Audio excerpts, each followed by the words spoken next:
Travis, so your harness has been completed. So yeah, 2UZ VVT-i, automatic configuration with the 91's transfer case actuator setup installed into this harness. Okay, so basically the whole harness has been gone through, it's been reconfigured. You can see we've put a skeletal structure in here, so and we've put on some brackets, so everything on the harness is very solid. Okay, in the front here we've added a single wire water temp sensor. Okay, you're going to need to, on the VVTs they didn't give a stopper plug over here, so you need to drill and tap, and there's basically where you'll pick up your water temp sensor. Don't tap into this one. That's for the EFI. It's the water temp sensor for the ECU. So don't mess with that. Rather just use this one over here. Okay, it's going to be a variable resistance. Oil control valve, right hand bank. It splits off down here. It goes through to your alternator. So all of your alternator circuitry has been now built into your actual engine harness. Okay, the second one coming out over here is for your airflow meter. Okay, you can see your two vacuum switching valves have been removed from the harness, okay, because the air injection has been completely bypassed. Okay, all of your coils, all of your injectors, very self-explanatory on where they go. Don't forget about your cam position, or as they refer to it as the VVT position sensor. Okay. All of your earths on the motor have all been relocated to one area, so the only earth strap you have to worry about is right here at the back. It comes out of the harness and bolts onto the cylinder head over there, and then you can take an additional earth from the air and take that up to your firewall. Okay, all of the air injection stuff from underneath the intake have been removed, except for the 3-pin. You wanted to retain that. But okay, that's been left in, but it's not plugged into anything. Okay, but it does still run through the harness and connect to the ECU. There's been additional circuitry changes in the actual harness. Okay, all of that's involving removing air injection. Okay, so your starter motor, everything plugs into these connectors, very much similar to the way it was originally. Noise filter. Okay, same thing on this side. All of your injectors, coils. Except here you got your evap, which has also been deleted, so if you do use it, it will work. If you don't use it, it will not pull up a DTC. Okay, again here the harness has got a skeletal in it, so it's made that it can flex in this area. Okay, but you're going to put a cable tie through your bracket over there, and you're going to put another one over here in front, and that will make sure that the harness doesn't rub against anything. It's totally good. Okay, this is your variable intake length, so just make sure that is also plugged in. Coming to the front, oil control valve for the left bank. You have your accelerator or your throttle connector over there. This is for your front cam position sensor. Okay, it goes to your air compressor clutch. It runs down and goes to your oil control valve or oil pressure switch. Okay, and it's got your crank position sensor. It's pretty much as straightforward as it can be. Coming down at the back, you have your left-hand O2 sensor. Make sure that is plugged in. It splits off, goes to your input speed sensor. Okay, carries on down, goes to your solenoid bank. Okay, and then on this side obviously goes to your right hand O2 sensor, neutral position switch, output speed sensor, and then this is the section that has been altered for you. So this goes to all of the connectors and whatnot for your 91 transfer case. Okay, so that's all straightforward. I wasn't sure what this was. I've taken it through. So you've got that in your client plugs. Okay, I just didn't want to take it out not knowing what it is. Coming down, splits off, goes to your fuse block. So inside your fuse block, and this one's slightly different. You've got 6 relays in this one, okay. All of your fuses, you've got your start relays, you've got your fuel control relays, you've got your EFI relays. You do not have an engine light specifically in this box, but you do have that in your client plugs, okay. And then I know this tag is not exactly right because you've got an engine light over there, but yeah, nothing that you need to worry about. That other relay is to do with the air injection, okay. And then coming out here, you've got a red thicker gauge cable, 12 gauge I think it is, and that goes straight to your battery positive. Goes through your gland, your grommet here. I know you wanted this to be swapped out for a round one.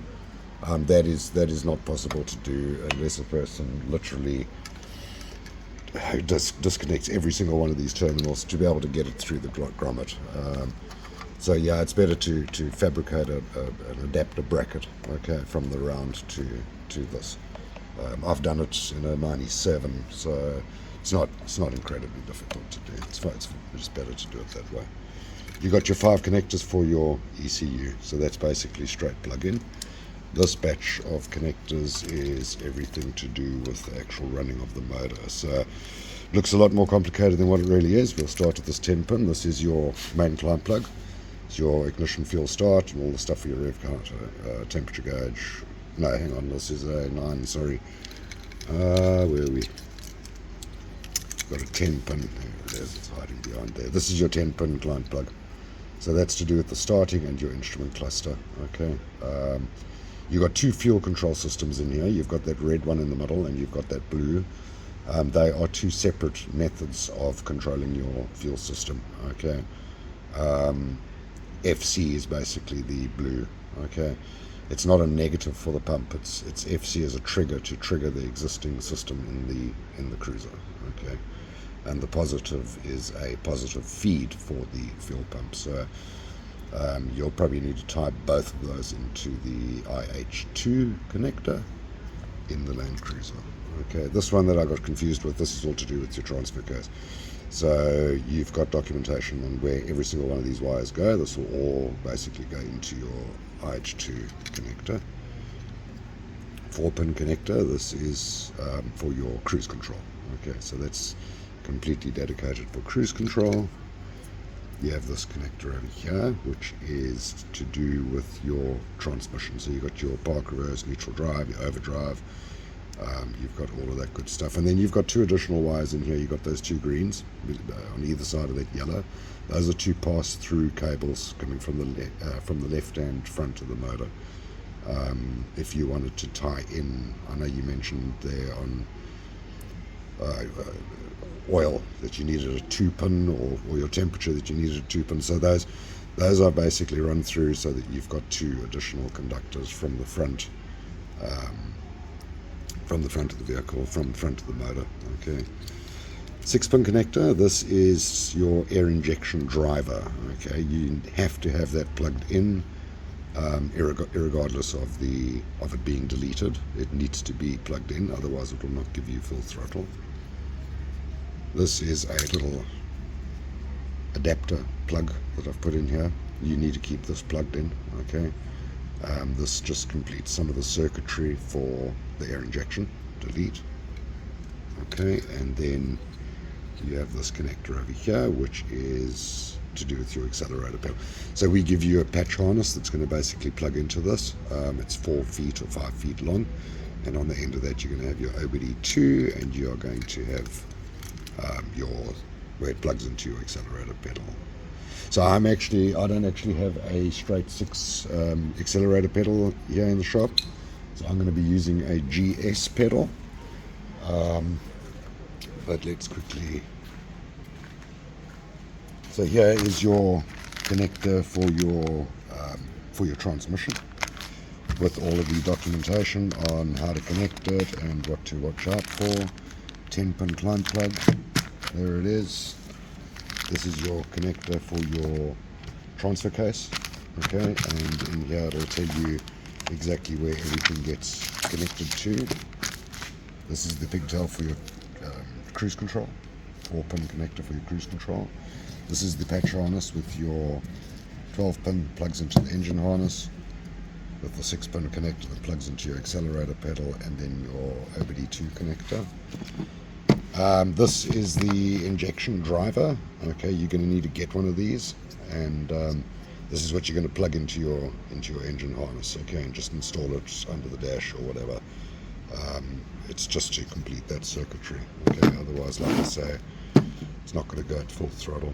This is a hardware kit to install the harness, so you've got all your cheese head screws, Allen key, and the 2 zip ties for the left hand side of the motor, and there is your ECU. It's been programmed as a 2005 Tundra, automatic configuration. Everything's been flashed and whatnot to suit that.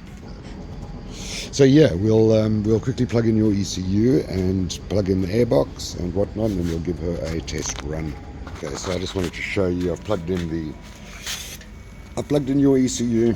I've plugged in a accelerator extension plug to suit my throttle, my accelerator pedal, and I've plugged in the main client plug. I've left out the 6-pin. I want to show you without the air injection driver what it does. So on the air injection, it's basically got a couple of checks that they do, or the way the Toyota built it, to stop, deleting. So now when I depress the accelerator pedal altogether, you can see it doesn't open fully. Okay. So what I'm going to do is I'm going to quickly switch it off here. I'm going to plug the injection driver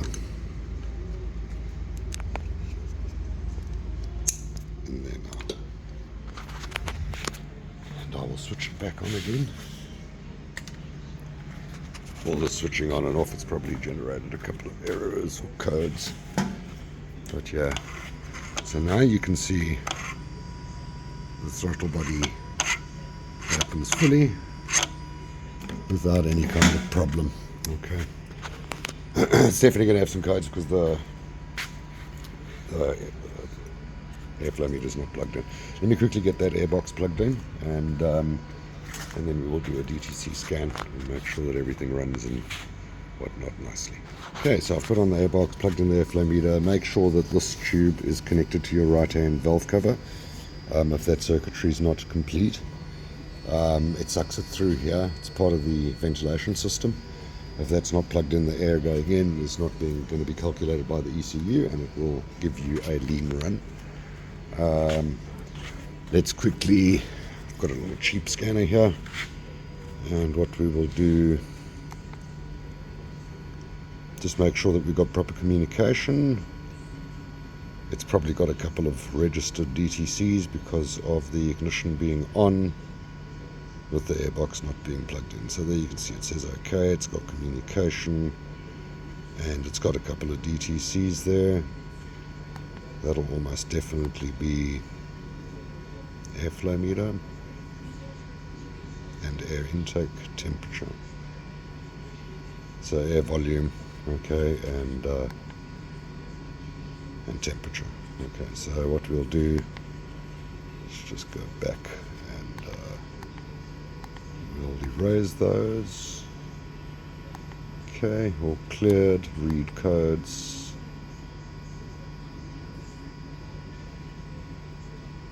And no error codes. Okay, so let's give her a run. Now I have reduced the start up idle speed because on these air injection systems it was set to start and run at 1500 RPM purely because of the air injection. So that's been decreased to 950, which is about right for one without air injection. So yeah, let's give it.